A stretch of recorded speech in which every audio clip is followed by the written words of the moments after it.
Olá pessoal, tudo bem? Hoje eu vim aqui falar um pouquinho para vocês sobre a influência dos alimentos na nossa disposição. Então, dentro do Ayurveda, a gente estuda 3 conceitos que são bem importantes, que é o conceito de Sattva, Rajas e Tamas, né? Que são qualidades que a gente encontra em tudo, inclusive nos alimentos. Então, Sattva, ele está muito relacionado ao equilíbrio, à harmonia, à perfeição.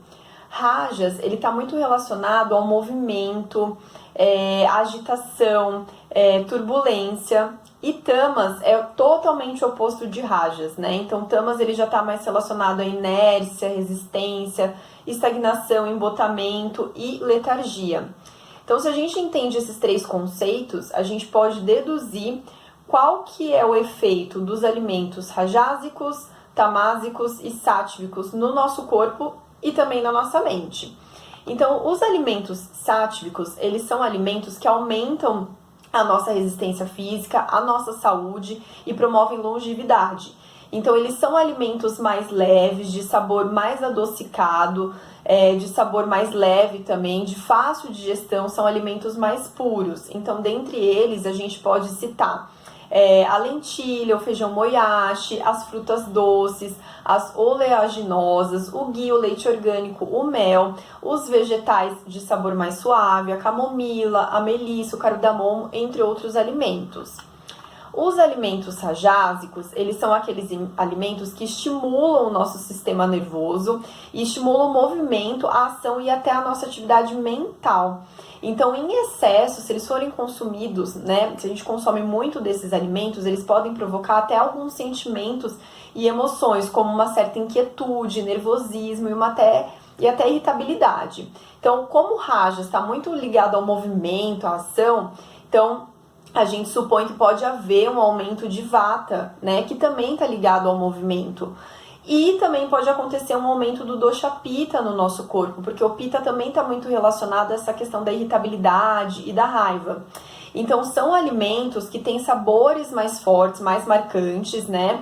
Como o sabor azedo, o picante e o salgado.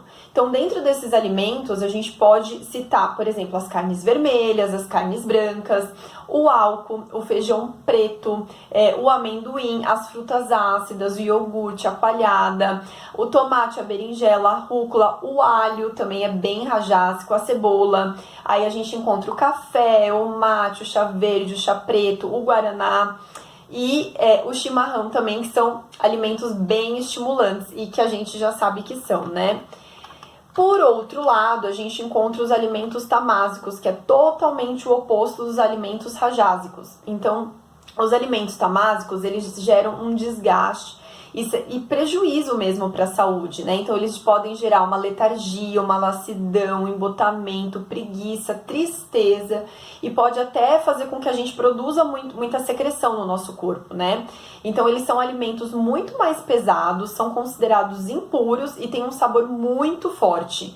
Então, todo alimento que é muito processado ou que é industrializado, a gente pode considerar que é um alimento tamásico, né? Então, o excesso de carnes, alimentos embutidos, congelados, envelhecidos, os queijos fermentados, a farinha refinada, os doces industrializados, o excesso de comida e alimentos que têm um sabor muito forte, eles podem levar a gente para um estado tamásico. Então, a gente deve sempre se atentar como que o nosso corpo reage a cada alimentação que a gente faz. Não só o nosso corpo, mas a nossa mente, né?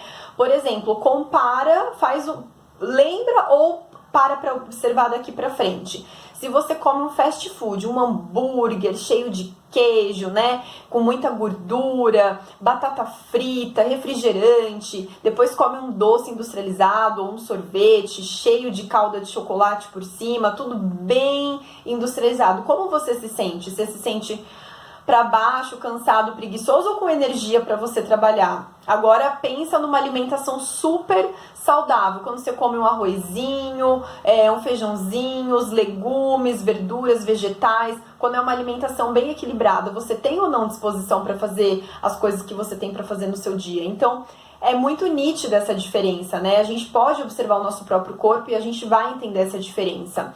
Então, as pessoas que elas se encontram em situações em que elas têm um rajas aumentado, então elas estão muito irritadas, muito inquietas, com excesso de movimento, não só excesso de movimento no corpo físico, mas no corpo mental também, pensando muitas coisas. Então essas pessoas devem evitar esses alimentos que aumentam rajas, e o mesmo vale para tamas. Então pessoas que estão em estados tamásicos, elas devem evitar alimentos que aumentam, que provocam, né, que aumenta esse tamas no nosso corpo. Então o ideal seria a gente conseguir que a nossa alimentação, de uma forma geral, fosse uma alimentação mais sátrica, então com alimentos mais frescos, orgânicos, da época, então baseado principalmente em frutas, legumes e vegetais, e evitar o excesso de carnes, né, seja vermelha ou carne branca, e evitar o excesso também de industrializados e de processados, né. Outra situação que também provoca essa sensação de peso, cansaço excessivo, embotamento, lassidão, preguiça, é a presença de ama no nosso corpo. O que é ama?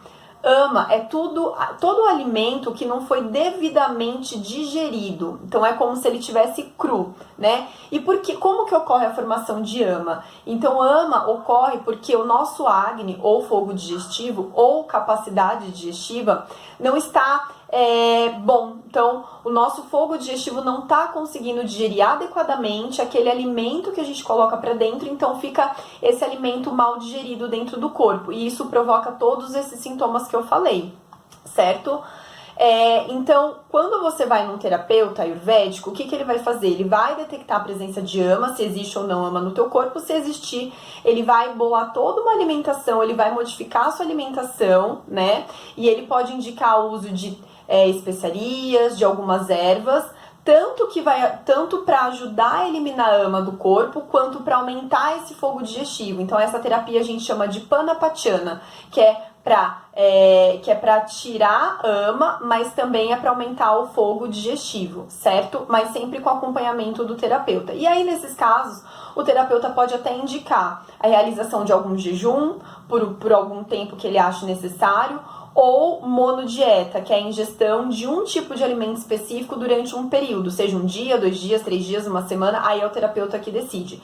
Só que tudo isso deve ser feito com avaliação e acompanhamento de um terapeuta especializado, certo? Então, assim, o recado que eu tenho pra vocês é isso: observem os sinais que o corpo de vocês estão dando a todo momento, observe a alimentação e o que essa alimentação tá fazendo no seu corpo. Então, não é normal você comer e se sentir mal, pesado. Você só vai se sentir mal e pesado se a sua alimentação não estiver adequada ou se for em excesso. E uma dica pra vida, né? É aquela coisa que todo mundo já ouviu provavelmente alguma vez na vida: desembale menos e descasque mais, né? Isso faz diferença não só pro seu corpo físico, mas pro seu corpo mental e também pro planeta. Então eu espero que todas essas informações façam muita diferença na vida de vocês, porque fez bastante na minha, e depois que eu comecei a observar como que o meu corpo se comporta dependendo da minha alimentação, muita coisa mudou. Certo? Então eu espero que vocês tenham gostado e eu espero vocês no próximo conteúdo. Obrigada!